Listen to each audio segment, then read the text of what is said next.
Okay, welcome students. मेरा नाम धीरज है और आप मेरे साथ पढ़ रहे हो chapter structure of atom.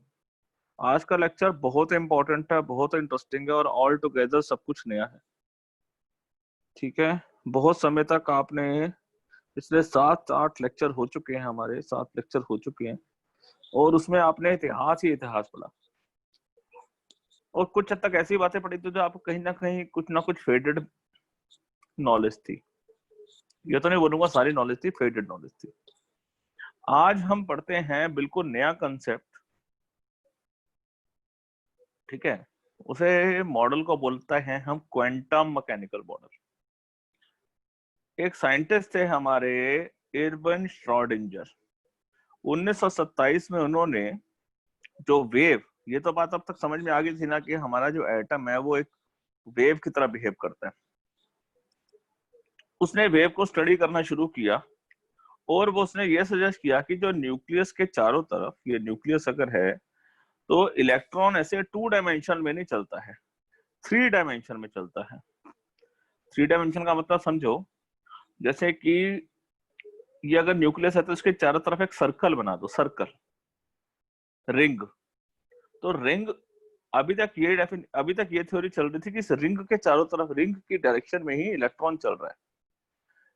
Erwin Schrodinger ने यह बोला कि ऐसा नहीं है, वो जो इलेक्ट्रॉन है वो इस तरीके से चल रहा है, वो 3 डायमेंशन में चल रहा है। It is just like a sphere, ball. It is not running like a ring, it is moving like a ball in the path of ball. जैसे बॉल होती है वो स्फेयर होती है, 3 डायमेंशन, लेंथ, ब्रेड्थ, हाइट। तो वो उस form में चल रहा है।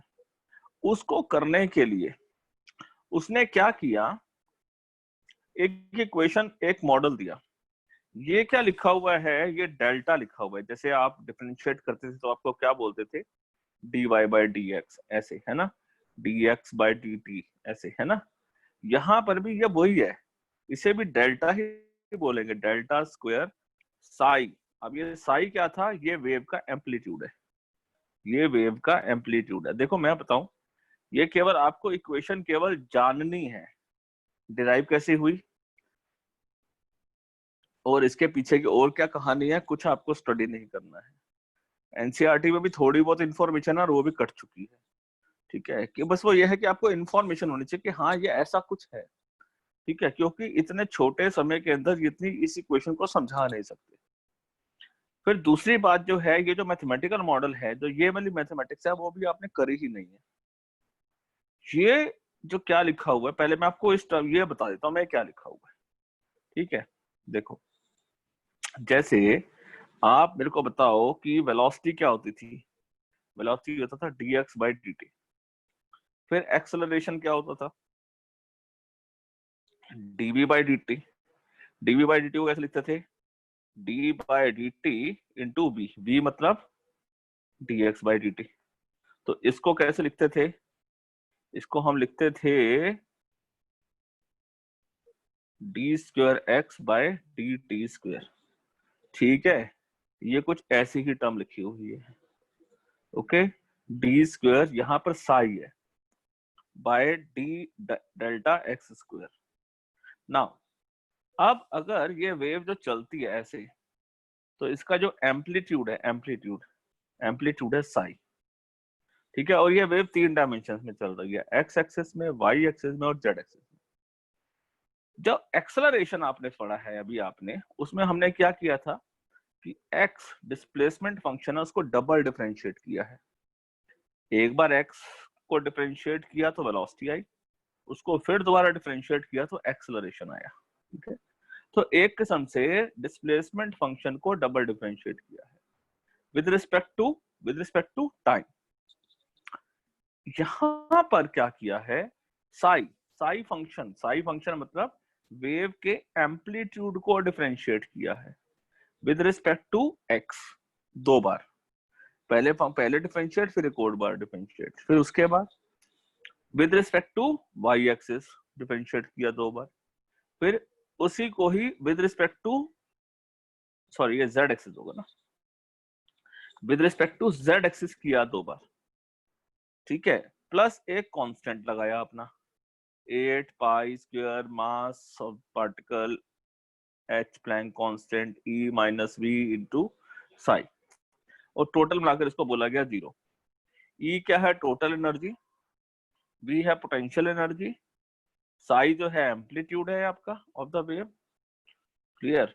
और इस सारे पैटर्न को स्टडी करने के बाद जो है उसने एक जो है मॉडल दिया।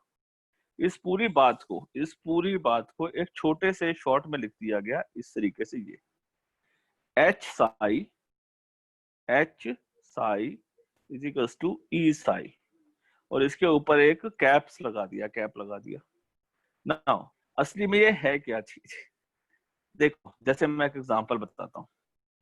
अगर मैं बोलूं a प्लस बी, ठीक है, अगर a मतलब जैसे है 3 प्लस 4, क्या है इसका मतलब? होता है 7। तो आपको जो ये प्लस का साइन है ये बताता है कि इसको ऐड करो। इसी तरीके से अगर मैं इसके बीच में ये साइन लगाता हूं तो आप बोलते हो इसका आंसर है -1। आपको ये सिंबल बताता है कि कुछ करना है, ऐड करना है, सब्ट्रैक्ट करना है, डिवाइड करना है, मल्टीप्लाई करना है। समझ गए ना? इसी तरीके इसको हम अब एक वर्ड एक स्पेशल बोल देते हैं, वो है ऑपरेटर। क्या बोलते हैं? ऑपरेटर। ऐसे ए स्टार बी, तो स्टार क्या हो गया? ऑपरेटर हो गया। ऑपरेटर का मतलब जैसा आप डिफाइन कर दो वैसा। प्लस करना चाहते हो तो ये प्लस का, इसको डेफिनेशन देने के लिए ये प्लस है। मल्टीप्लाई करवाना चाहते हो तो मल्टीप्लाई की डेफिनेशन देनी है, डिवाइड का है तो डिवाइड की डेफिनेशन देनी है। इस ऑपरेटर का स्पेशल नाम दे दोगे आप, ठीक है? इसी तरीके से ये भी जो है ना एक ऑपरेटर है, इसे बोलते हैं हैमिल्टन ऑपरेटर। बस नाम याद कर लो, कोई जरूरत नहीं, कोई पेपर में नहीं पूछेगा आपसे। तो ये ऑपरेटर पूरी ये जो है ऑपरेटर है। इस ऑपरेटर का यही मतलब है कि आपने क्या करना है, वेव इक्वेशन को with respect to x axis दो बार पार्शियल इस। अच्छा, फिर दूसरी बात मैंने आपको एक चीज ये नहीं बताई, इसका सिंबल के क्या होता है, डी और इस वाले सिंबल में क्या डिफरेंस होता है। देखो, आपने अभी तक इक्वेशंस कैसी देखी है? आपने इक्वेशन देखी है ऐसी, X plus Y plus Z, sorry, X plus Y is equals to 2, ठीक है? तो 2 वेरिएबल है इसमें, और अगर 3 वेरिएबल होंगे तो क्या होगा? x plus Y plus Z is equal to 4, कुछ ऐसा हो सकता है। नाउ अगर यहाँ पर केवल x है, यहाँ पावर भी तो कुछ हो सकती है, 4 5 6 7, कुछ भी हो सकती है। जस्ट केवल x y नहीं रहेगी, फिर यहाँ पर ऐसे भी हो जाएगा, x की power 4 plus 3x cube 3x square plus 4xy plus y की पावर 5 प्लस कुछ ऐसे ही। मतलब इसमें this equation has a combination of and different type of powers as well as multiplier of x by z, ठीक है? अब जब आप इसको डिफरेंशिएट करोगे, जब x को डिफरेंशिएट करते हैं तो x का डिफरेंशिएट क्या होता है? 1। y का डिफरेंशिएट बनता है हमारा dy by dx, और आगे 2 है, कांस्टेंट है, इसका डिफरेंशिएट होता है 0। यहाँ 2 तक तो बच्चों हमारे को समझ आता है, लेकिन ये वेरिएबल दोनों है, x भी वेरिएबल और y भी वेरिएबल है। यहाँ पर भी ऐसा है, तीनों वेरिएबल है, x y z, और नॉट ओनली यहाँ पर मल्टीप्लाई के फॉर्म में भी है। अभी आपको क्वेश्चन ऐसा अभी तक कोई नहीं आया, इस स्टेज की बात कर रहा हूँ, 11th के इस स्टेज की बात कर रहा हूँ। अभी आपको ऐसा नहीं आया कि x इंटू वाई भी मल्टीप्लाई हुआ हो, आएगा लेकिन अभी नहीं आएगा। तो जहां 2 वेरिएबल है, मल्टीप्लायर में भी है, अकेले में भी है, सो जो पार्शियल डिफरेंशिएट होती है वो उसमें हम क्या करते हैं कि उस चीज को डिफरेंशिएट करते हैं। जैसे कि मैं बोलता हूँ d psi by d x, तो इसका मतलब मैं डिफरेंशिएट कर रहा हूँ वेव फंक्शन को with respect to x axis, keeping Y and Z constant. फिर मैं डबल डिफरेंशिएट कर रहा हूँ, फिर वही तरीका, उसी एक्स फंक्शन का जो फर्स्ट डिफरेंशिएट आया था उसको दोबारा डिफरेंशिएट कर रहा हूँ, keeping Y and Z constant. So तो अब मेरी इस बात का मतलब समझ में आ गई। पहले x को डिफरेंशिएट करेंगे y और z को कांस्टेंट मान के, फिर y को डिफरेंशिएट करेंगे x और z को कांस्टेंट मानेंगे, फिर z को डिफरेंशिएट करेंगे x और y को कांस्टेंट मान के। तो ये बड़ा डिफरेंट टाइप, थोड़ा सा एडवांस वर्जन ऑफ डिफरेंशिएशन है। तो ये 12th में भी नहीं आती है, ये अगर आप इंजीनियरिंग वगैरह करेंगे तो वहां पर आएगी आपको। तो इसे हम बोलते हैं पार्शियल डिफरेंशिएशन। ओके, इसीलिए इसकी डेप्थ एजुकेशन जो है ना वो कोर्स से कटवा दी है, क्योंकि सबसे पहले अगर ये टर्मिनोलॉजी क्लियर नहीं होगी तो इसकी एक्सप्लेनेशन क्यों करेगा। इसलिए मैंने भी आपको केवल कुछ नहीं बताया है, केवल आपको एक श्नाइडर की वेव इक्वेशन आपको दे दी, और ये क्या है ये दिख दिया। जैसे d square psi by d x square क्या है, सेकंड डिफरेंशियल डेरिवेटिव है विद रिस्पेक्ट टू एक्स। इसी तरीके से y with respect to z. तो शॉर्ट में हम इस बात को ऐसे लिखते हैं, लेकिन ओवरऑल हमारे को इस इक्वेशन से समझा क्या, मिला क्या। तो उसने जब इस इक्वेशन को हाइड्रोजन एटम के बारे में स्टडी करना शुरू किया तो उसने जो है हाइड्रोजन एटम की मैक्सिमम जो है प्रॉब्लम्स, हर तरीके की इंफॉर्मेशन उसने शेयर करी। उसने ये बता दिया कि अब ये कैसे बताया ये मत पूछना अभी, ठीक है, क्योंकि वो अभी ना तो कोर्स में है और ना हम इस समय आपको समझा पाएंगे, क्योंकि आप उस बात को समझ नहीं पाएंगे इस लेवल पे। लेकिन उसके आउटकम्स को सुनो।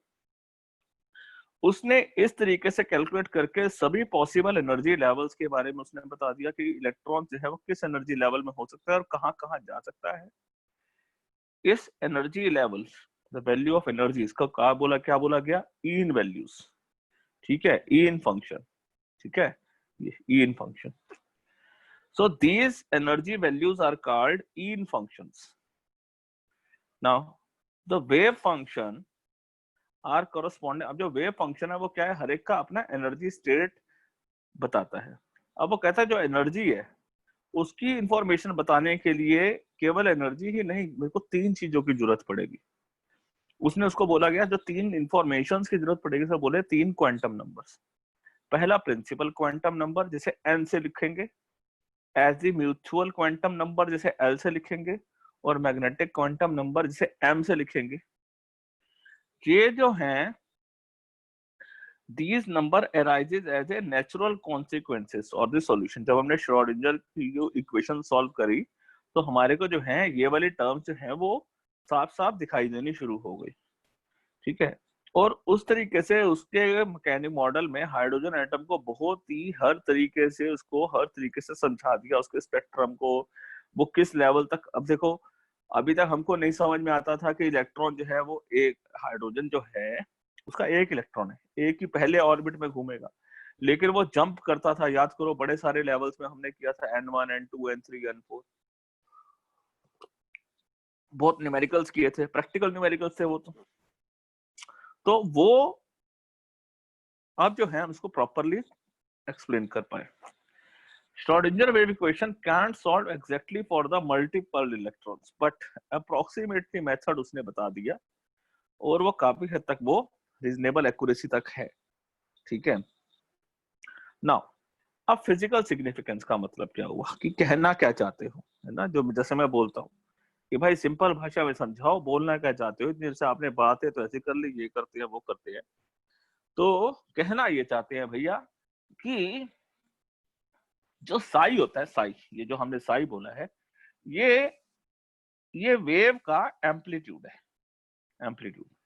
हाँ, मेन वैल्यू से अगर मैं लाइट की भाषा में आपको समझाऊं, कहता है लाइट की भाषा को समझो कि लाइट की जो इंटेंसिटी है वो डिपेंड करती है स्क्वायर ऑफ द एम्पलीट्यूड की, इसके ऊपर इंटेंसिटी, ठीक है। और उसने इस चीज को आइडिया दिया, उसने ये बोला कि जो जो इलेक्ट्रॉन ये वेव की फॉर्म में चल रहा है, तो उस वेव का जो एम्पलीट्यूड है, देखो याद करो अभी तक आपने वेव का वेवलेंथ, वेव नंबर, फ्रीक्वेंसी, इन्हीं टर्म्स के ऊपर बात करी थी।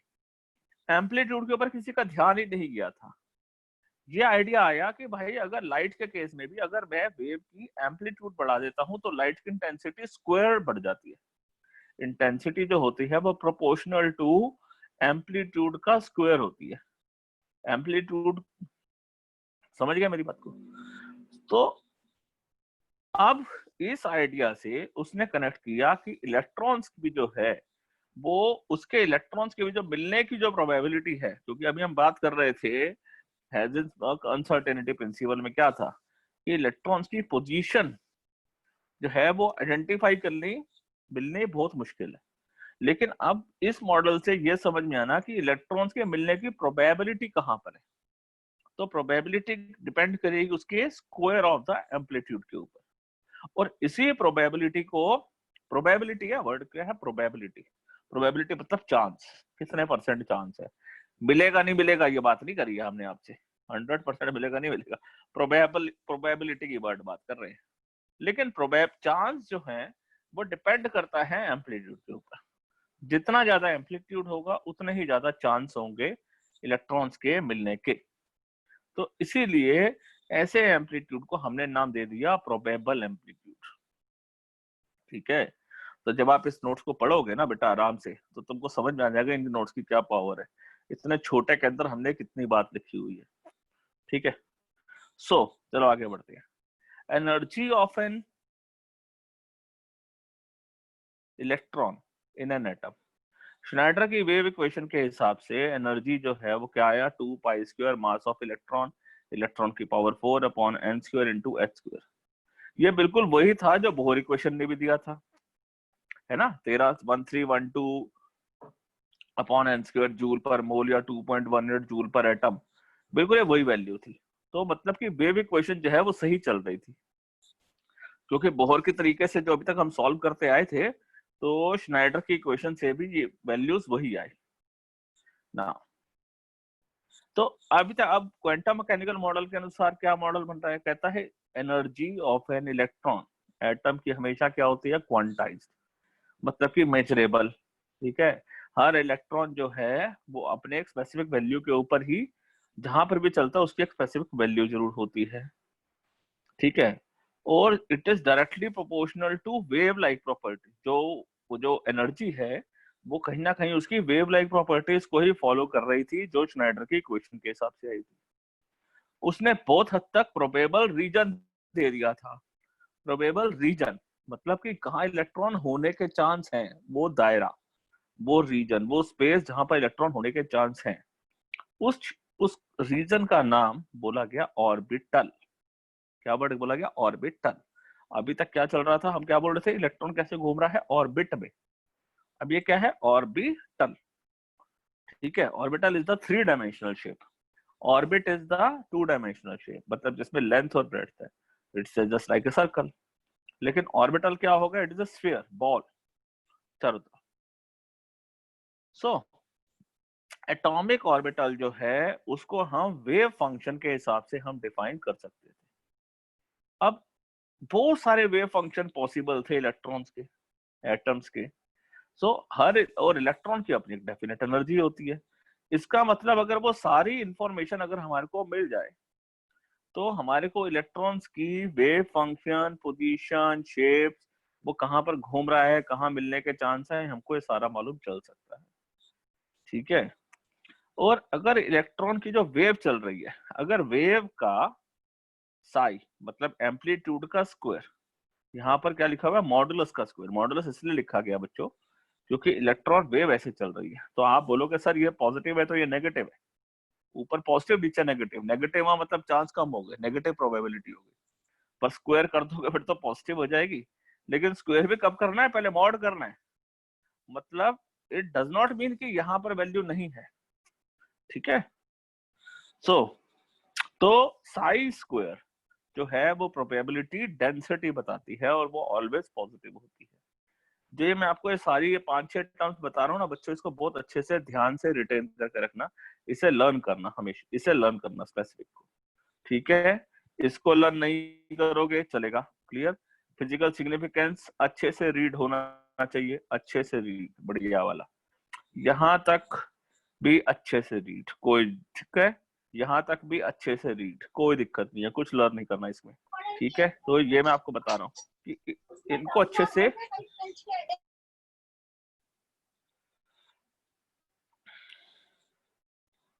ना। अब इलेक्ट्रॉन्स की जो प्रोबेबिलिटी मिली थी रीजन की, उसका अपना एक स्पेसिफिक वॉल्यूम होगा। तो वॉल्यूम क्या होता है, length into breadth into height.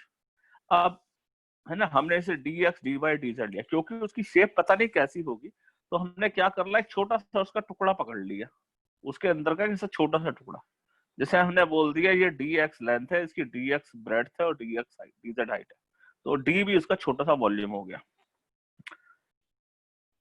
इस मॉडल के हिसाब से कुछ टर्म्स नंबर समझ में आए, क्वांटम नंबर्स, जिससे हमको उस इलेक्ट्रॉन्स की पोजीशन और एनर्जी के बारे में भी समझ आना शुरू हो गया। ओके, सो अब बहुत सारी थ्योरीज डेवलप हो गई थी। कैसी पढ़ी आपने? ड्यूअल कैरेक्टर ऑफ मैटर थी, अनसर्टेनिटी प्रिंसिपल था, एटम की स्टेबिलिटी थी, ठीक है ना। तो इसके बाद अब आज एक नया आइडिया आ गया कि इलेक्ट्रॉन जो है वो न्यूक्लियस के चारों तरफ ऑर्बिटल में घूम रहा है, ठीक है।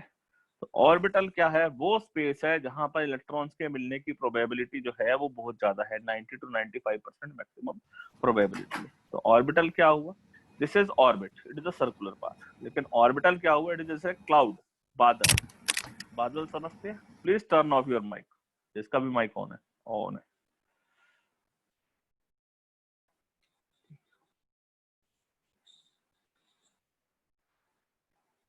तो ये जो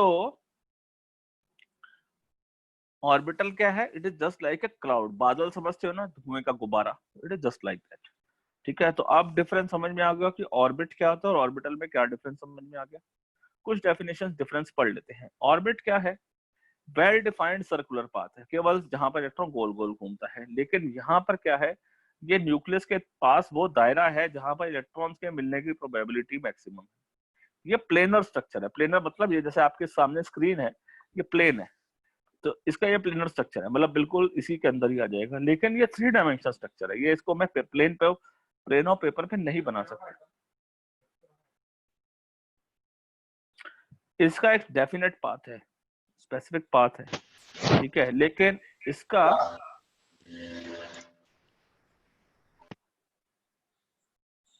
इसका ऑर्बिटल का कोई स्पेसिफिक पाथ नहीं है। तो अभी हम आपको बताने वाले हैं थोड़ी देर के अंदर, ये गोल नहीं है तो क्या होगा और क्या हो सकता है।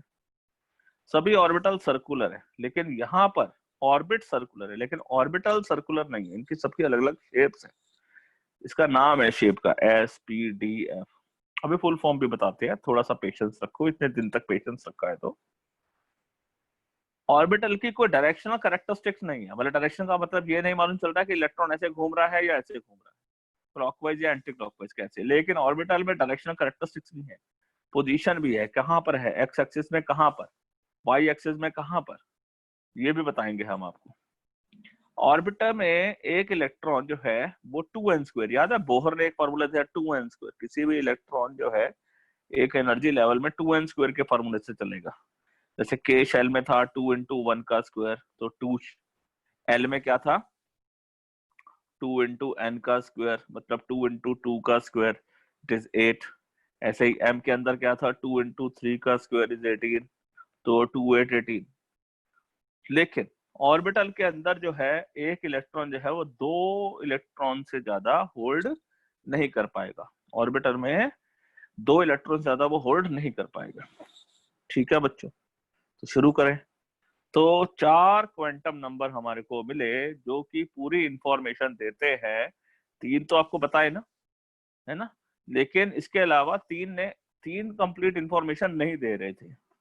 तो हमने 4 क्वांटम नंबर बनाए। तो सबसे पहला क्वांटम नंबर को बोला गया प्रिंसिपल क्वांटम नंबर, इसका सिंबल है n। प्रिंसिपल क्वांटम नंबर क्या बताता है? देखो बड़ी सीधी सीधी बातें लिखी है, कोई ज्यादा काम नहीं है। एग्जाम के तरफ सुन लो, एग्जाम के अंदर ये जरूर आएगा 100%, ठीक है। ये आएगा या इसके बेस का न्यूमेरिकल आएगा, 100% आएगा, मतलब आएगा, ठीक है, शॉर्ट आएगा। सो प्रिंसिपल क्वांटम नंबर क्या बताता है? ये बताता है एनर्जी, इलेक्ट्रॉन किस एनर्जी लेवल में प्रेजेंट है। तो एन की वैल्यू कहां से काउंट करोगे? 1 2 3 4 5 6, किस एनर्जी लेवल में है? अगर फर्स्ट एनर्जी लेवल में तो उस एनर्जी लेवल का नाम था के, फिर एल, फिर एम, फिर एन, कुछ कुछ वैसे ही समझ लो, है ना। पहला शेल था के, फिर एल, फिर अगला एम, ऐसे ही अगला एन एंड सो ऑन, ठीक है। तो प्रिंसिपल एनर्जी लेवल बढ़ता जाएगा तो इसका मतलब जो शेल का साइज है वो बढ़ता जाएगा और इलेक्ट्रॉन जो है वो न्यूक्लियस से दूर दूर दूर होता जाएगा। ठीक है, प्रिंसिपल क्वांटम नंबर इस चीज की इंफॉर्मेशन देता है। अब एजी म्यूचुअल क्वांटम नंबर क्या करता है? ये क्वांटम नंबर क्या है, किस बात की इंफॉर्मेशन देता है कि बॉडी की एंगुलर मोमेंटम क्या है। ठीक है, ऑर्बिटल की एंगुलर मोमेंटम क्या है। इसे हम सब्सिडरी क्वांटम नंबर भी बोलते हैं। इसे हम क्या नाम दिया हुआ है? इसे नाम दिया हमने एल से। ठीक है, तो वो जैसे कि इंस्पेक्टर था तो ये सब इंस्पेक्टर है ना। मेन तो वहीं से ही, एनर्जी से ही तो बात चलेगी। तो ये इंस्पेक्टर था, ये सब इंस्पेक्टर है। तो वो मेन शेल हुआ, ये सब शेल या सब लेवल हुआ। ठीक है ना। अब इसकी वैल्यू कैसे काउंट करते हैं हम? देखो ये पता क्या है, मैं बताता हूँ। ये कोई वैल्यू उसने नहीं दिया, ये हमारी समझ के हिसाब से है। ठीक है, और नंबर जो है, देखो मैथ्स होती है ना, मैथ्स, वो मैथ्स जो है ना ये बातें करती है। ठीक है, तो हमने जो है यहाँ पर जो डिजिट्स लगाए हैं ना बच्चों, ये जो 0 1 2 3 4 जो आपके सामने लिखा हुआ है, ये बातें कर रहे हैं आपके साथ कि भाई मैं ऐसा होऊंगा। ठीक है, तो भाई मैं ऐसा हूं। ठीक है, ये सारी बात, ये जो सारी इंफॉर्मेशन है on the basis of experimental studies के हिसाब से आई है। ठीक है, कोई 0 1 2 3 4 जो है, इसका कोई एक मतलब है, एक सिंबॉलिक लिखे हुए हैं। और अब हम जीरो का मतलब बता रहे हैं आपको कि 0 का मतलब ये होगा, 1 का मतलब ये होगा, 2 का मतलब ये होगा। ठीक है, सो तो इसकी कितनी वैल्यूज होंगी? कहता है इसकी वैल्यू जो है 0 से शुरू होंगी, n-1 तक होंगी। मतलब टोटल नंबर ऑफ वैल्यूज कितनी होंगी? टोटल नंबर ऑफ वैल्यूज उतनी ही होंगी जितनी n की होती हैं, लेकिन शुरुआत 0 से करोगे। जैसे अगर n की वैल्यू 1 है तो मतलब कि आपकी a की वैल्यू होगी, l की a की वैल्यू होगी कितनी? उसकी शुरुआत कहां से करोगे? 0 से शुरू करोगे। अब अगर n इजिकल टू 2 है तो इसका मतलब l की 2 वैल्यूज होंगी। समझ गए? ये 2 हैं तो इसकी 2 वैल्यूज होंगी। तो कहां से शुरुआत करोगे? 0 से करोगे और 1 तक, है ना। बस 0 और 1 आगे तो 2 वैल्यू। जब 3 है तो मतलब क्या होगा? 0 1 और 2। 4 है तो क्या होगा? 0 1 2 3। तो कॉमन बात समझ में आ गई। तो एल जो है, जो मेरा सब इंस्पेक्टर है, वो इंस्पेक्टर जितनी काउंटिंग ही चलेगा, लेकिन इंस्पेक्टर से आगे नहीं बढ़ सकता। ठीक है, ये 0 और 1 और ये रहेगा 0। बोलो समझ गए मेरी बात को? एक लेवल वो उससे नीचे रहना, उस नंबर को टच नहीं कर पाएगा, लेकिन नंबर्स उतने रहेंगे। ठीक है, ये अगर 3 इंस्पेक्टर है तो इसके नीचे 3 सब इंस्पेक्टर रहेंगे। चलो, तो समझ गए जी बात? यही मैंने बात एक्सप्लेन कर रखी है ना। जीरो जो मतलब है, जीरो, जीरो का हमने एक स्पेसिफिक इंग्लिश में नाम दे दिया। जीरो का मतलब जीरो नहीं है कि इसके नंबर 0 आए हैं, बेकार है। जीरो का एक मतलब है, जीरो का एक वर्ड है एस। 1 का मतलब है पी, 2 का मतलब है डी, 3 का मतलब एफ, 4 का मतलब जी, एच, मतलब S P D F G H, ऐसे कुछ कुछ। ठीक है, सो तो अब थोड़ा सा एक बार स्टडी कर लेते हैं। अगर n इज इक्वल टू 1 है तो l में केवल कर्सर को देखो बेटा, रेड कर्सर को, कुछ मत देखो, बाकी स्क्रीन पे बहुत कुछ लिखा हुआ है। मेरी आवाज को सुनो, रेड कर्सर को देखो। n की वैल्यू 1 है तो l की कितनी वैल्यू होंगी? क्या होगी? 0। तो 1 और 0 को कैसे लिखेंगे? 0 का मैंने क्या बोला? स्पेसिफिक नाम है। तो क्या बोलेंगे? 0 का हमने सिंबल बोल दिया s, तो हो जाएगा 1s। ठीक है, 2 में 2 के कितने l कितने होंगे? 0 और 1। तो 0, ये जो 0 है ये 2 का है, ये 0 1 का है। अब ये दोनों 0 को डिफरेंशिएट कैसे करोगे? किसका कौन 0 है? समझ गए? तो इसलिए इस 0 का नाम देना पड़ेगा। कैसे दिया हमने? 2 का ये s है, 2 का 0 है ये जो 1 है ये 2 का 1 है। 1 के लिए हमने क्या सिंबल दिया है? 1 का हमने दिया p। तो ये जो p है ये 2 का है, क्योंकि 3 जब करेंगे तो इसके नंबर आएंगे 0 1 2। अब ये 0 कहाँ का? इधर का या इधर का? तो बताना पड़ेगा। 3 का ये s, और जो 1 है वो यहाँ का नहीं है, ये 3 का है, तो इसका बोलेंगे 3p। इसी तरीके से ये कितना है? 2 नंबर रिप्रेजेंट्स d, तो ये है 3d। इसी तरीके से 4 4 में कितने हो गए? 0 1 2 3। तो पहला हो गया S, दूसरा P, तीसरा D, चौथा F। 4S 4P 4D 4F। Done. Now ये जो सब इंस्पेक्टर है ना, ये जितने सब शेल हैं, इसके अंदर इन सबको, इसमें कितने सब शेल हैं? ये हो गया एक से एक सब इंस्पेक्टर। यहाँ कितने हुए? एक यहाँ इंस्पेक्टर, एक यहाँ इंस्पेक्टर। तो कितने सब शेल हो गए? 2। यहाँ कितने हो गए? 2 2, मतलब कि एक ये और एक ये, 3 इंस्पेक्टर ही तो है। ठीक है, और ये 3 है। क्लियर? बात समझ में आ गई है? अच्छा, फिर उसके बाद उसने ना एक थोड़ी सी चीज याद करो, थोड़ी सी और बोली थी, बताऊं क्या? ये देखो, लास्ट एक ऑर्बिटल में 2n² के हिसाब से इलेक्ट्रॉन्स रहेंगे, लेकिन ऑर्बिट में, और ऑर्बिटल में जो है 2 से ज्यादा इलेक्ट्रॉन नहीं रह सकते हैं। 2 से ज्यादा इलेक्ट्रॉन नहीं रह सकते हैं। यहां तक तो बात समझ में आ गई? अच्छा, अगर ये एक सब शेल है, इसमें कितने इलेक्ट्रॉन रह सकते हैं? 2। ठीक है, यहाँ कितने रहेंगे? इसमें भी रहेंगे 2 और इसमें भी रहेंगे 2। चलो ये आपको भी थोड़ी देर में समझाता हूँ, अभी यहाँ नहीं पहुंचा लेना ना। फिर उसके बाद आप जो सब शेल का अभी तक हमने नाम दे दिया, 1 से लेकर 4 तक हमने गिनती सीख ली। Except for hydrogen, sub shell जो है within a given shell they differ slightly in energies। Hydrogen की बात करें तो बिल्कुल ठीक है, ये पहले सबसे पहला एनर्जी लेवल है, फिर दूसरा एनर्जी लेवल है, फिर तीसरा एनर्जी लेवल और चौथा एनर्जी लेवल है।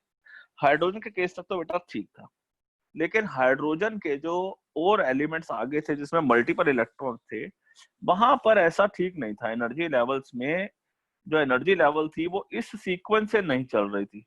आप बोलोगे यार फिर गई भैंस पानी में।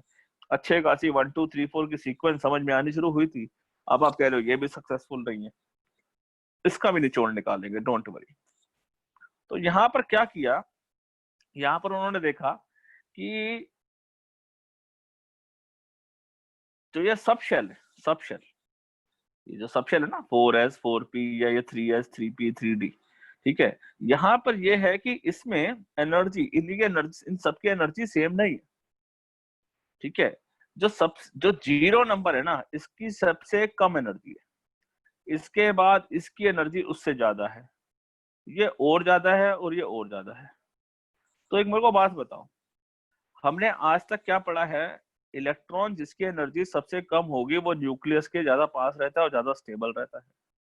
तो इसका ये मतलब हुआ कि जो 0 वाला एलिमेंट है, मतलब कि S, ये न्यूक्लियस के ज्यादा पास होगा as compare to P। P फिर ज्यादा पास होगा D के मुकाबले, D ज्यादा पास होगा F के मुकाबले।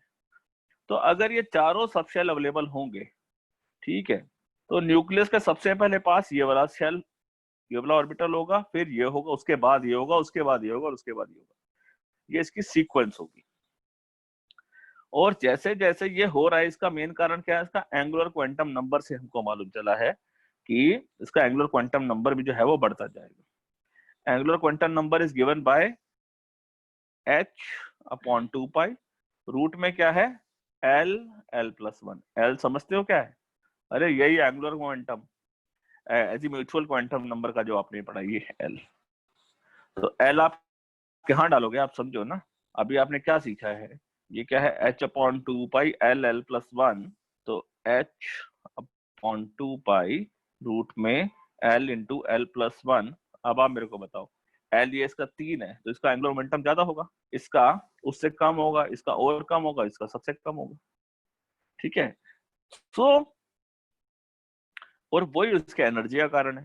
तो एनर्जी जो है, अगर वो तेज ज्यादा घूम ही नहीं रहा है तो उसमें एनर्जी नहीं है। ठीक है, तो एजीम्यूचुअल क्वांटम नंबर आपको एंगुलर मोमेंटम से कनेक्ट करता है। देखो ये जो है ना, इसमें एमसीक्यू बेस्ड क्वेश्चन भी आते हैं और रीजनिंग बेस्ड क्वेश्चन भी आते हैं। तो आपसे वो क्वेश्चन पूछ सकता है कि एंगुलर मोमेंटम के लिए किसी ऑर्बिटल का इलेक्ट्रॉन की जो एनर्जी है वो कैसे बताते हैं? एनर्जी तो प्रिंसिपल क्वांटम नंबर से बताते हैं, लेकिन एंगुलर मोमेंटम किससे पता चलता है? एंगुलर मोमेंटम जो है वो एजीम्यूचुअल क्वांटम नंबर से पता चलता है। फिर एंगुलर मोमेंटम की एनर्जी कैसे पता चलती है? तो वो जो है वो एसपीडीए के हिसाब से पता चलती है कि एस सबसे कम एनर्जी है, फिर p, then d, then f. इसके बाद तीसरी इंफॉर्मेशन है वो है मैग्नेटिक क्वांटम नंबर। हमने देखा कि इलेक्ट्रॉन जब घूमता है तो उसमें मैग्नेटिक फील्ड का फैक्टर भी आता है।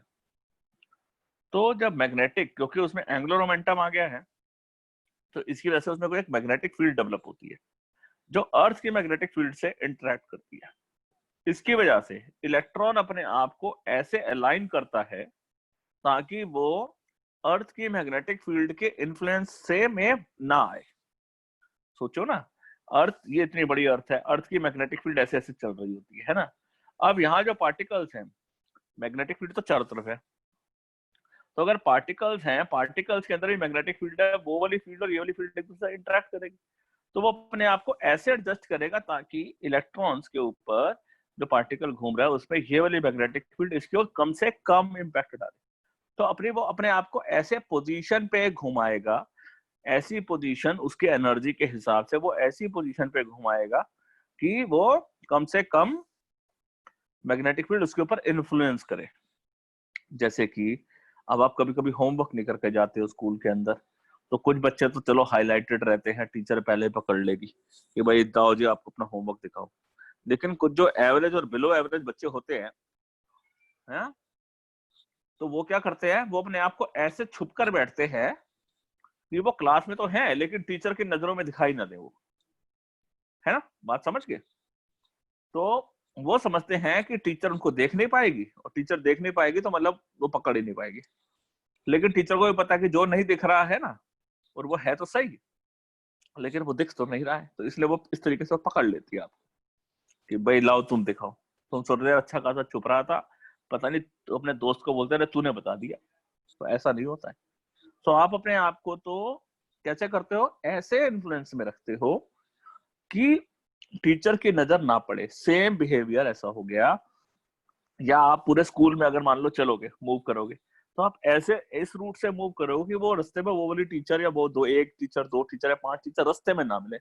तो आप अपना रूट कैसे बनाओगे, ऐसे ऐसे ऐसे, जिस चीज को सीधा जाना होगा आप उसे से ऐसे रूट चेंज कर लोगे, कर लेते हो ना। सेम इलेक्ट्रॉन भी ऐसे ही करता है। इलेक्ट्रॉन भी ऐसे घूमता है कि अर्थ की मैग्नेटिक फील्ड जो है वो उसके ऊपर कम से कम इम्पैक्ट डाले। समझ गए मेरी बात को। तो वो कितनी तरीके से घूम सकता है, तो वो उसकी जो वैल्यू है that can be given by, that is 2l+1। कितनी है, 2l+1।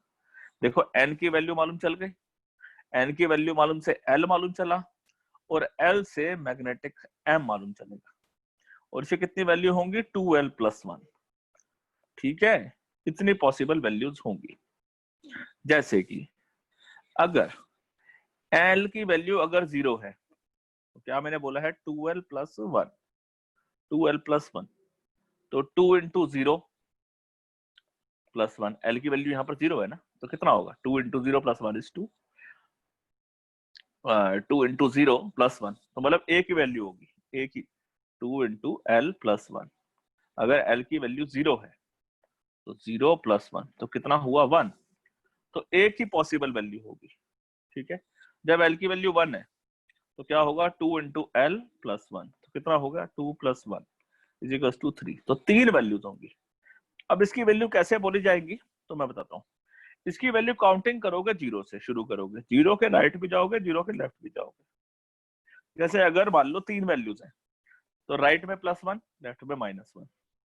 ठीक है, अगर a की वैल्यू आई थी तो लिख दोगे 0। अगर मान लो 5 वैल्यू आई है, जब l की वैल्यू 2 होगी तो 2 × 2 4 +1 5 हो जाएगा, 5 हो जाएगा ना, तो 0 लिखा, 0 के राइट में 1, लेफ्ट में 1, -1, राइट में 2, लेफ्ट की -2। तो इस तरीके से इसकी 5 वैल्यूज हो जाएंगी। अब फिर मैं बात वही बोल रहा हूँ, इस -2 +2 के चक्कर में मत पड़ना, हर नंबर कुछ कहता है, मतलब हमने उसको मैथ्स में लिख दी वो बात को। ठीक है, तो मैथ एक तरीका होता है बहुत सारी इंग्लिश की बातों को समझाने के लिए। ठीक है, तो डोंट टेक इट अदरवाइज कि भाई ये 2 है, 1 है, 3 है, 5 है, no, don't take it like that. ठीक है, सो अब ये क्या हुआ, अब समझते हैं, अब और गहराई से। आपको जब मैंने l = 0 बताया, तो m क्या बता रहा था, मैग्नेटिक क्वांटम नंबर। ये क्या बताता है कि ये कितने तरीके से ये घूम सकता है। तो ये 0 आया, 0 का मतलब है ये एक तरीके से घूमेगा। यहां पर 3 आया, इसका मतलब ये 3 तरीके से घूमेगा। समझ गए मेरी बात को? जब यहाँ 2 लिखा तो आपने 2 to the 4 + 1 5 आया, ये 5 तरीके से घूमेगा। जब यहाँ 3 लिखोगे तो 3 to the 6 + 1 7 आया, ये 7 तरीके से घूमेगा। तो तब इसको बोलेंगे 7 ऑर्बिटल।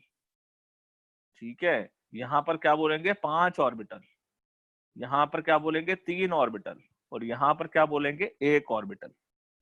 0 का मतलब मैंने बोला, 0 का मतलब 0 नहीं होता है, ये मत बोलना 0 ऑर्बिटल। बच्चे जो है सो गलत इंटरप्रेट कर लेते हैं। ठीक है, और फिर उसको समझने में बात बड़ी सिंपल सी है, बड़ी सरल सी है, लेकिन उसको जो है 0 और 1 के चक्कर में पड़ जाते हैं। तो मैंने क्या बोला है, ये जो मैथमेटिक्स लिखी हुई है ये सिंबॉलिक भाषा है। ठीक है, इंग्लिश को समझने के लिए, बस और कुछ नहीं है। ठीक है, चलो अब समझो। जब L = 0 आए, जब L = 0 आए तो एक ही ऑर्बिटल है। जब केवल एक ऑर्बिटल हो तो उसका हम नाम देना s ऑर्बिटल। जब यहाँ 3 आए तो उसे हम बोलेंगे p ऑर्बिटल। ठीक है, फिर जब 5 आया था तो हम बोलेंगे d ऑर्बिटल। ठीक है, और जब 3 में कितना आया था 7, तब इसे बोलेंगे f ऑर्बिटल। क्लियर? बात समझ में आ गई कि नहीं आ गई है? तो 0, L = 0। अब कनेक्ट करते हैं L = 0। Go back to basics. चलो वापस यहाँ पर आ गए, दोबारा वही टेबल है। अभी तक आपने क्या सीखा था पीछे वाले टेबल में, याद है? आपने n सीखा था, n से l सीखा था, यही तो सीखा था। अब l से m सीख रहे हैं, बस केवल इतनी सी टेबल ही मैंने आपके सामने हाईलाइट करी है, उसी को ही समझो। n की वैल्यू अगर 1 है तो उसके हिसाब से ये बात तो समझ में आ गई कि l की उतनी ही वैल्यू होगी, मतलब एक वैल्यू होगी। 2 है तो 2 वैल्यू होंगी, 3 है तो 3 वैल्यू होंगी। ये बात समझ में आ गई थी। पर काउंटिंग 0 से शुरू होगी, 0 0 1 0 1 2। अब फिर मैग्नेटिक कितने होंगे? फिर मैंने क्या फार्मूला डाला था, 2 × L + 1 के फार्मूले के हिसाब से चलोगे। इसे कितने वैल्यू होंगी? 0, मतलब एक वैल्यू। ये कितनी वैल्यू है इसकी? 1। इसमें कितनी बनेगी? 3। इसमें कितनी बनी? 1। इसमें बनी 3, तो इसमें बनी 5। ऐसे ही जब 4 आ जाएगा तो आप समझ गए ना, 7 भी दिखा दिया मैंने आपको। ओके, अच्छा फिर एक बात मैंने आपको और बताई थी। क्या बताई थी बताओ? ये 1 है, ये 0 का मतलब s था, तो इसका मतलब ये क्या हुआ? 1s। ये क्या था? ये है 2s, और ये क्या है? 2p। ये क्या है? 3s। ये क्या लिखा हुआ है? 3p। और ये क्या लिखा हुआ है? 3d। अब यहां पर देखो, s की कितनी शेप पॉसिबल है? एक ही शेप पॉसिबल है। 0 का मतलब एक शेप पॉसिबल है। यहां पर कितनी शेप पॉसिबल है? 1 2 और 3 शेप पॉसिबल है। डी में कितनी शेप पॉसिबल है? 5 शेप पॉसिबल है। इसी तरीके से एफ वाले में जाएंगे तो वहां पर कितनी शेप पॉसिबल थी? 7 है ना, 7 ऑर्बिटल थे ना, वही। तो 7 डिफरेंट टाइप के ऑर्बिटल, 7 डिफरेंट टाइप की शेप पॉसिबल है। सो तो मैंने क्या बोल दिया कि 1s में जो है कितनी पॉसिबल सबशेल है या शेप पॉसिबल को मैंने क्या बोल दिया? सबशेल। तो यहाँ एक सबशेल है, इसमें जो है एक सबशेल है। यहाँ पर कितनी शेप पॉसिबल है? 3 ऑर्बिटल है या 3 सबशेल है। यहाँ पर एक सबशेल है, यहाँ पर कितना दिख रही है आपको? 3 है। यहाँ पर कितना दिख रहे हैं? 5 है। समझ गए जी बात को? है अच्छा। इसके बाद आया जी स्पिन क्वांटम नंबर। साइंटिस्ट जो है ना मेहनत करते रहते हैं, इसलिए ना मैं यहाँ पर ना हर साइंटिस्ट का नाम जरूर लिखता हूँ छोटी सी बात के अंदर, क्योंकि बहुत ज्यादा मैं ही man, we man, discover that, फलाना दैट, हमारा दैट, कोई आपको याद नहीं करने, केवल नॉलेज होनी चाहिए कि भाई 1925 के अंदर जो थे 2 साइंटिस्ट थे, जॉर्ज हेलबेक एंड सैमुअल गॉडस्मिथ। इन्होंने बताया कि ऐसा करो यारो, एक ना और क्वांटम नंबर के बारे में भी बताओ। ये ना बात कंप्लीट नहीं बता रहा, तुमने ये तो बता रही क्या पॉसिबल शेप होगी, आई मैं शेपों का नाम भी बताऊंगा, डोंट वरी। इसका इस नंबरों में भी ये जो 2s है ये कुछ कहता है, 2p का मतलब भी कुछ है, अभी और बताऊंगा। कहता है पर इसके साथ साथ ये भी बताओ कि जो इलेक्ट्रॉन है ना, वो जो न्यूक्लियस के चारों तरफ घूम रहा है ना, वो भी बताओ कि वो कहाँ घूम रहा है, कैसे घूम रहा है, क्लॉकवाइज घूम रहा है या एंटी क्लॉकवाइज घूम रहा है। तो ये बात भी है ना भाई, क्लॉकवाइज घूम रहा है, एंटी क्लॉकवाइज घूम रहा है। जैसे हमारी अर्थ जो है वो कैसे, हमारे पूरे सोलर सिस्टम में जो है ना, एक प्लैनेट जो है वो उल्टा घूमता है। 7 9 प्लैनेट्स हैं अगर, तो 9 प्लैनेट्स में 8 एक डायरेक्शन में घूमते हैं और एक ऐसा प्लैनेट है जो रिवर्स डायरेक्शन में घूमता है। ठीक है, तो बताना आप मेरे को कि कौन सा प्लैनेट जो है वो उल्टी डायरेक्शन में घूमता है 7 8 के मुकाबले। ठीक है, तो यहाँ पर वो कहता है यार ऐसा करो, इलेक्ट्रॉन जो है ना वो जो घूमता है वो 2 तरीके से घूमेगा, है तो क्लॉकवाइज घूमेगा, एंटी क्लॉकवाइज। कहता है हाँ जी ठीक है। तो कहता है क्लॉकवाइज का यार सिंबल बना लो, या तो अप एरो और एंटी क्लॉकवाइज डाउन एरो। इसको कई तरीके हैं, बोलने का तरीका है बेटा, प्लस हाफ माइनस हाफ लिख लो, ऐसे लिख लो, ऐसे एरो पूरा नहीं बनाना, ऐसे। कभी कभी ऐसे और ऐसे भी बनाते हैं, ठीक है, अप एरो डाउन एरो मतलब क्लॉकवाइज एंटी क्लॉकवाइज, या ऐसे भी बनाते हैं, ऐसे और ऐसे। आपको हर तरीके से मिलेगी, मैं दोनों तरीका यूज करता हूँ, कोई फर्क नहीं पड़ता इस बात से। तो जो है इसे बोला गया, आप क्योंकि स्पिन है तो इलेक्ट्रॉन की स्पिन, एक तो देखो, एक तो क्लॉक ऐसे घूम रहा है, रोटेट कर रहा है, रिवॉल्व कर रहा है, अपने एक्सिस पे रोटेशन भी चल रही है उसकी, तो उसकी वजह से भी उसका एक एंगुलर मोमेंटम डेवलप होगा, तो वो होगा spin angular momentum is s into S plus 1 into H upon 2 पाई। अब s क्या स्पिन, या तो क्लॉकवाइज स्पिन या एंटी क्लॉकवाइज स्पिन, मतलब हाफ। अब हाफ से ज्यादा क्या होगा, तो एक बार हाफ हाफ प्लस 1, तो इसको सॉल्व कर लिया, ठीक है, इट इज √3h/2 पाई, बस यही रहेगी और तो कुछ रहेगा नहीं। तो इस तरीके से चौथा जो है क्वांटम नंबर हमारी लिस्ट में जुड़ गया। अब बात आगे बढ़ते हैं। अब आए जी एक और साइंटिस्ट, पॉलिज। पॉलिज ने बोला कि भाई ऐसा है कि no two electrons in an atom can have same value of all principal for all 4 quantum number. पूरे एटम के अंदर कोई भी इलेक्ट्रॉन ऐसा नहीं है जिसकी सारी ये जो क्वांटम नंबर्स की जो उसका हम एड्रेसिंग देंगे, उसके नंबरिंग देंगे, वो सेम टू सेम हो, ऐसा नहीं हो सकता। इस बात को आप ऐसे भी समझ सकते हो, जैसे कि आपका एक स्कूल में हमने एक एनरोलमेंट नंबर दे दिया या एक रजिस्ट्रेशन नंबर दे दिया। अब वो रजिस्ट्रेशन नंबर पूरे स्कूल में आप ही का रहेगा, किसी और का तो नहीं हो सकता ना, है। आपके बोर्ड का पेपर हो गया, अब आपके जो बोर्ड का पेपर का जो रोल नंबर है वो आप ही का रहेगा, किसी और का तो नहीं हो सकता है ना, तो वो एक यूनिक है। ठीक है, तो उस यूनिक एड्रेस पे 2 रोल नंबर नहीं हो सकते हैं, 2 स्टूडेंट नहीं हो सकते हैं। सेम बात, एक ही ऐसा क्वांटम नंबर नहीं होगा जिसका सबका रोल नंबर सेम हो, ऐसा नहीं हो सकता। कभी किसी का कुछ अलग होगा, किसी का कुछ अलग होगा। ठीक है बच्चों, ओके।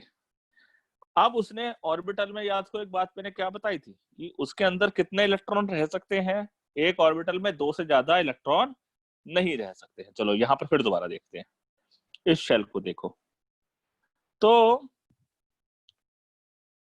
1 का मतलब प्रिंसिपल एनर्जी लेवल 1 है, एल कितना है 0, तो एम कितना है, मैग्नेटिक क्वांटम नंबर कितना है 0, मतलब 0 का मतलब क्या हो गया कि एक ही सब शेल है, और 0 इस 0 का मतलब है, इस एल का मतलब है कि एल का मतलब है 1s है। ठीक है, नाउ इस 0 का मतलब एक ही सब शेल है, इस 1 का मतलब क्या होगा, जब 2 इंटू एल प्लस 1 है, इसका मतलब है कितने सब शेल है 3, उस 3 के नाम क्या है -1 0 1, और 1 का मतलब सिंबॉलिक मतलब क्या होता है p। ठीक है, इससे हमने ये वाली वैल्यू निकाली जिससे हमको मालूम चला कि इसमें 3 सब शेल है, इस सब शेल का नाम दिया हमने p। ठीक है, ये 2p। अब p में क्या हो गया, ये 3 है, d के टाइम क्या हो गया, ये 5 है, f के टाइम ये 7 होंगे। एक दूसरा किसी भी सब शेल के अंदर ए 2 से ज्यादा इलेक्ट्रॉन नहीं रह सकते, तो एक ये सब शेल है, एक ऑर्बिटल के अंदर 2 से ज्यादा इलेक्ट्रॉन नहीं रह सकते, तो यहाँ कितने सब शेल हैं, एक, एस के एक, और पी के यहाँ कितने हैं 3, तो टोटल मिला के कितने सब शेल हैं, कितने ऑर्बिटल हो गए, 4, 3 और 1 4। यहाँ पर कितने हैं, 3 में 1, P की वजह से 3, D की वजह से 5, तो टोटल यहाँ कितने हो गए, 9। ठीक है, अब ऑर्बिटल में कितने इलेक्ट्रॉन रह सकते हैं, 2 से ज्यादा नहीं। तो 1 में 2, 4 में कितने रहेंगे, 4 दूनी 8, 9 में कितने रहेंगे, 18। कनेक्शन कुछ दिखाई दे रहा है, 2 8 18 बन रही है बात, 2 8 18 याद है, KLMN वाली बात है ये। के शेल में कितने आ सकते थे, 2n² के फॉर्मूले के अनुसार 2, L में कितने आ सकते थे, 8, M में आ सकते थे 18, इसमें 32 आ सकते थे कि नहीं आ सकते थे, है ना, 2n² का फॉर्मूला लगाते जाओ, वही गेम बन गई यहाँ पर। तो इसका मतलब कहीं ना कहीं हम वहां भी ठीक थे, लेकिन यहाँ पर और प्रिसाइसली हो गए, बहुत ज्यादा प्रिसाइज हो गए। ठीक है बच्चों, सो क्लियर। तो यही बात मैंने यहाँ पर समझाई है। ठीक है, ऐसे ही जब n = 4 होगा, n = 4 होगा तो उसके सब L कितने होंगे, 0 1 2 3। 0 का मतलब क्या होगा, S, तो इसका एड्रेस दो 4s 4p, इसका मतलब क्या होगा 4, 2 का मतलब D, 4 3 का मतलब है 4f। S जब L 0 है तो M कितना होगा, 0। आज अच्छे से पहले इसको, जो मैंने आपके सामने बनाया हुआ है, इसे अपने हाथों से बनाना। ठीक है, पहले कॉपी करके बनाना, फिर बिना कॉपी करे बनाना। ठीक है, हाँ, कई बार हाथों से बनाना पड़ेगा, प्रैक्टिस जितनी करोगे उतनी कम है। फिर L से कितनी वैल्यू होंगी M की, पॉसिबल 3। नाम तो 4p आ गया, 4d आ गया, अब L से कितनी वैल्यू होंगी, 3, अगर ये 1 है तो। 2 है तो कितनी वैल्यू होंगी, 2 to the 4 + 1 5। 3 है तो क्या हो जाएगा, 3 to the 6 + 1 7। तो यहाँ पर 5 ऑर्बिटल आए, यहाँ पर 3 ऑर्बिटल आए, यहाँ पर 7 ऑर्बिटल आए। ठीक है बच्चों, तो टोटल मिला के कितने हो गए, 3 और 1 4 और 5।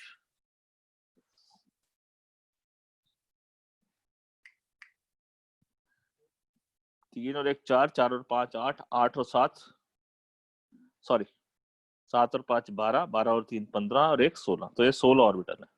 एक ऑर्बिटल में कितने इलेक्ट्रॉन, 2, तो 16 ऑर्बिटल में 32 इलेक्ट्रॉन हो गए। ठीक है, तो यहाँ को तो मैंने आपको सिखाई दिया था। तो पहले में कितने आए, 2 इलेक्ट्रॉन्स, फिर 8, फिर 18 और फिर ये 32। तो 2n² का फॉर्मूला सेटिस्फाई चल रहा है और हम और ज्यादा प्रिसाइज होते जा रहे हैं। क्लियर, तो मैंने ये को यहाँ पर पूरी बात समझा दी आपको। ठीक है, चलो, तो अब ऐसा है 2 मिनट लगाकर प्रैक्टिस करते हैं। ठीक है, 2 मिनट लगा के प्रैक्टिस करते हैं कुछ क्वेश्चंस की, ताकि ये वाला थीम क्लियर हो जाए। तो लेट मी रब दीज आंसर्स, है ना, नोट्स तो आपके पास पहुंच ही जाएंगे। सो हम इसकी एक्सप्लेनेशन करते हैं ना, ताकि आपके दिमाग में भेजे में बात घुस जाए। सही है, मैं ऐसा करता हूँ, नो आज इसको नहीं करना चाहिए, इसको हम नेक्स्ट क्लास में करेंगे बच्चों। पहले ना आज आप सारी चीजें अच्छे से पढ़ो। ठीक है, सारी चीजें अच्छे से पढ़ो, क्योंकि यहाँ पर मैं ये नहीं चाहता कि सारा का सारा जवाब मैं ही दे दूं, क्योंकि अभी आपको सारी चीजें रिटेन नहीं हो पाई होंगी, याद नहीं हो पाएंगी। सो आई सजेस्ट कि आप पहले से अच्छे से पढ़ो, ढंग से इस टेबल तक बनाओ अपने हाथ से। नेक्स्ट क्लास में ये जो क्वेश्चन है ना, ये जो मैंने आपके सामने क्वेश्चन लिखे हुए, ये क्वेश्चन आते हैं पेपर के अंदर, 100% आएंगे। एक एक दो नंबर से ही आएंगे, लेकिन जरूर आएंगे। जरूर का मतलब समझ रहे हो, जरूर आएंगे, 100% आएंगे। ठीक है, विद रीजनिंग आएंगे, जब आप रीजनिंग भी देनी पड़ेगी आपको। तो वो हम इंटरेक्टिंग सेशन रखते हैं अपना, और उसके हिसाब से हम मिलते हैं। ठीक है, तो आज फिर एक बार हम फटाफट रिव्यू कर लेते हैं। कराने को देखो टॉपिक के 5 ही मिनट का ही है, वो मैं करवा सकता हूँ, लेकिन ना फायदा नहीं है। मजा ये है कि आप उस टॉपिक को जो है अच्छे से एक बार आपके रिवाइज हो जाएगा ना, आप पढ़कर आओगे अगली क्लास के अंदर, तो फिर हम पढ़ेंगे। तो पहले हमने क्या देखा, क्वांटम मैकेनिकल मॉडल की मेन आइडिया किसने दिया, एडविन श्रोडिंगर ने दिया। उसने क्या बताया हमारे को, कि उसने वेव कंसेप्ट को डिफरेंशिएट किया, एम्पलीट्यूड को with respect to x axis, y axis, z axis, दो बार। ठीक है, पार्शियल डिफरेंशिएशन बोलते हैं इसे, पार्शियल डिफरेंशिएशन। सो इससे हमारे को जो है एक आइडिया मिल गया कि हाइड्रोजन जैसे एटम की प्रॉपर डेफिनेशन मिल गई, प्रॉपर पैटर्न मिल गया, ठीक है। वेव फंक्शन इसे बोला गया क्योंकि एम्पलीट्यूड के हिसाब से चला गया है। एनर्जी का जो वैल्यू थी, एनर्जी फंक्शन को हमने क्या बोल दिया, इन फंक्शन, इन, EIEN, जी साइलेंट है, ठीक है, इन फंक्शन। फिर उसके बाद उसने बोला कि जो एनर्जी है, एनर्जी की इंफॉर्मेशन बताने के लिए मेरे को 3 चीजों की जरूरत पड़ेगी। प्रिंसिपल क्वांटम नंबर n से नाम दिया गया, एजीम्यूचुअल को L से और मैग्नेटिक को ML से। फिर हाइड्रोजन के बारे में तो बिल्कुल सक्सेसफुल हो गया, लेकिन दूसरे एटम्स के बारे में जो था वो काफी हद तक सक्सेसफुल हो गया, मोटा मोटा आइडिया समझ में आ गया। फिर उसको एक आइडिया आया कि जैसे लाइट की इंटेंसिटी जो है उसके एम्पलीट्यूड के ऊपर डिपेंड करती है, स्क्वायर ऑफ द एम्पलीट्यूड के ऊपर डिपेंड करती है। इसी तरीके से अगर इलेक्ट्रॉन भी तो वेव के तरीके से चल रहा है तो उसके मिलने की प्रोबेबिलिटी भी उसके स्क्वायर ऑफ द एम्पलीट्यूड के ऊपर डिपेंड करनी चाहिए, ठीक है। फिर एनर्जी ऑफ द इलेक्ट्रॉन उसकी डेफिनेशन के अनुसार आई, जो कि सेम थी बोहर के हिसाब से। Idea clear. फिर कुछ इंपॉर्टेंट फीचर ये करे कि इलेक्ट्रॉन जो है वो क्वांटाइज होता है, उसकी एनर्जी फिक्स होती है, ठीक है, और उसका अपना फिक्स एनर्जी लेवल होता है। मोस्ट प्रोबेबल रीजन जहां पर इलेक्ट्रॉन मिल सकता है उसके शेप का नाम दिया गया ऑर्बिटल, ठीक है। वेव फंक्शन मालूम हो उसका तो हमको उसकी प्रोबेबिलिटी मालूम चल सकती है कि इलेक्ट्रॉन कहाँ मिलेगा, ठीक है। फिर उसके बाद जो है उसका स्क्वायर ऑफ द एम्पलीट्यूड करेंगे तो जो हमारे को फंक्शन मिलेगा उसे बोलेंगे प्रोबेबिलिटी डेंसिटी। ये जो है ना, आपसे जो है पूरा क्वेश्चन हो सकता है ना पूछा जाए, लेकिन आपसे पूछा जाता है what is the significance of the size square, simple.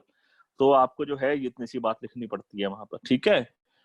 फिर जो है उसमें देखा कि भाई अगर इलेक्ट्रॉन 3 डायमेंशन में घूम रहा है तो उसकी स्पेसिफिक वॉल्यूम भी होगी। छोटा सा हमने एक वॉल्यूम पीस पकड़ लिया, dx dy dz। Quantum mechanical model जो है वो क्या बताता है कि energy of the electron, specificness, everything. Idea आ गया कि ये 3 डायमेंशनल शेप है, it is just like a crowd, ball, sphere, ठीक है। और ऑर्बिटल के हिसाब से बात करें तो electron 2n square formula follow करता है। ऑर्बिटल के हिसाब से बात करें तो एक ऑर्बिटल में 2 इलेक्ट्रॉन से ज्यादा नहीं रह सकते। 3 टाइप के इलेक्ट्रॉन पहले हमने समझे, प्रिंसिपल, एजीम्यूचुअल और मैग्नेटिक। बाद में आया स्पिन क्वांटम नंबर का आइडिया। प्रिंसिपल क्वांटम नंबर बताता है मेन एनर्जी लेवल, n से रिप्रेजेंट करते हैं 1 2 3 4। जितना 1 2 3 4 न्यूक्लियस के पास है 1, दूर है 2, 3 और दूर, 4 और दूर, and so on. Azimuthal quantum number बताता है angular momentum, energy, sub energy, ठीक है ना। ऑर्बिटल क्वांटम नंबर भी बोलते हैं, सब्सिडरी क्वांटम नंबर भी बोलते हैं।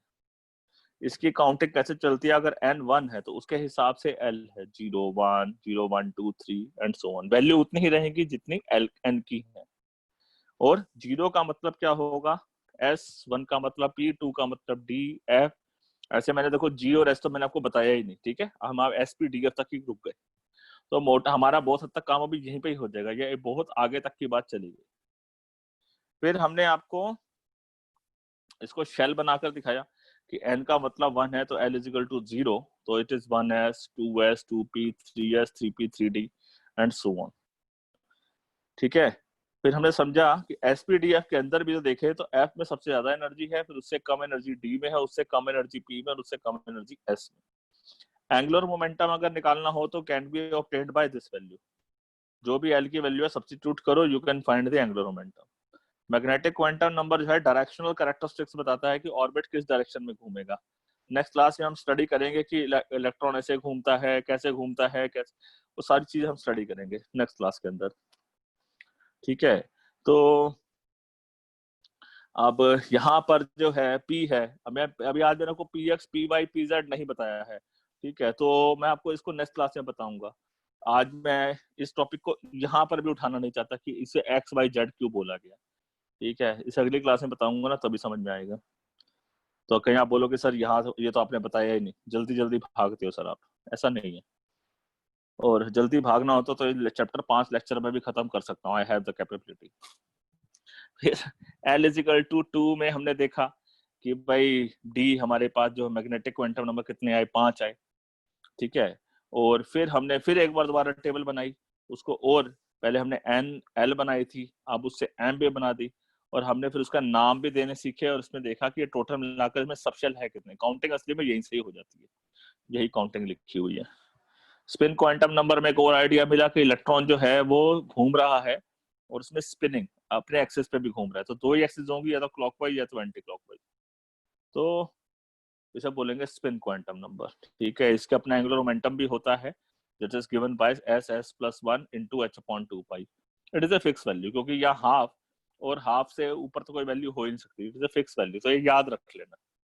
फिर इसके बाद पॉलिस ने क्या बताया कि जो है किसी भी एक क्वांटम, किसी भी एक इलेक्ट्रॉन की पोजीशन बताने के लिए कभी भी सारे चारों क्वांटम नंबर सेम नहीं होंगे, कोई एक चीज ऊपर नीचे हो जाएगी, ठीक है, कोई एक चीज ऊपर नीचे हो जाएगी, ठीक है। तो इसका हम नेक्स्ट क्लास के अंदर बिल्कुल डिटेल से करेंगे। जब तक आप ये वाली पूरा टेबल बिल्कुल अच्छे से आपको आना चाहिए। जितना मैंने आपको 4 क्वांटम नंबर पढ़े हैं, एक नहीं 4 बारी पढ़ना, ठीक है, एक नहीं 4 बारी 5 बारी पढ़ना पड़े, शर्माना नहीं। जितने बारी पढ़ोगे ना उतना ही फायदे का सौदा होगा, उतनी क्लास आपको अगली बहुत आसान लगेगी, नहीं तो फिर परेशान हो जाओ, क्योंकि जब अगली क्लास में करवाने वाला हूं ना, वो वाले न्यूमेरिकल्स भी जो है ना वो पेपर में जरूर आएंगे, ठीक है। तो आप सोचोगे यार सारी सारी चीजें बोलते हो, पेपर में क्या क्या आएगा? पेपर में बहुत कुछ आता है। पेपर में यहाँ पर जो क्वेश्चन है ना वो एक एक नंबर, दो दो नंबर के बड़े सारे पूछे जाते हैं। तो इसलिए जो है आपकी उम्मीद भी नहीं होगी कि एक क्वेश्चन, एक पेपर के अंदर जो है, एक चैप्टर के अंदर से एक एक दो दो नंबर करके ना जाने कितनी चीजें पूछ ली जाएंगी, ठीक है। तो डोंट थिंक कि सारे क्वेश्चन 5-5 नंबर के ही आएंगे, मुश्किल से 1 या 2 क्वेश्चन 3-4 नंबर के आएंगे, बाकी सारे क्वेश्चन जो है वो आधा नंबर, 1 नंबर, 2 नंबर की रेंज ही कवर करते हैं। आउट ऑफ 70 लगभग 45 मार्क्स जो हैं वो आपके 1 मार्क, 1 नंबर वाले क्वेश्चन होते हैं। 40 to 45 क्वेश्चन अप्रोक्सीमेटली 1 नंबर वाले क्वेश्चन होते हैं, ठीक है। पर 1 मार्क का डज नॉट मीन कि वो एक ही लाइन में लिखने हैं या एक अक्षर होगा, हो सकता है उसकी 4 लाइनें 5 लाइनें भी लिखनी पड़े। तो उम्मीद से बड़ा होता है पेपर आपका ये, ठीक है। तो बहुत सारी चीजें पूछी जाएंगी आपसे। चलो till then bye bye, I hope you like it, you might have understand it, ठीक है। अगली क्लास में जल्दी मिलते हैं इसको, ठीक है बच्चों।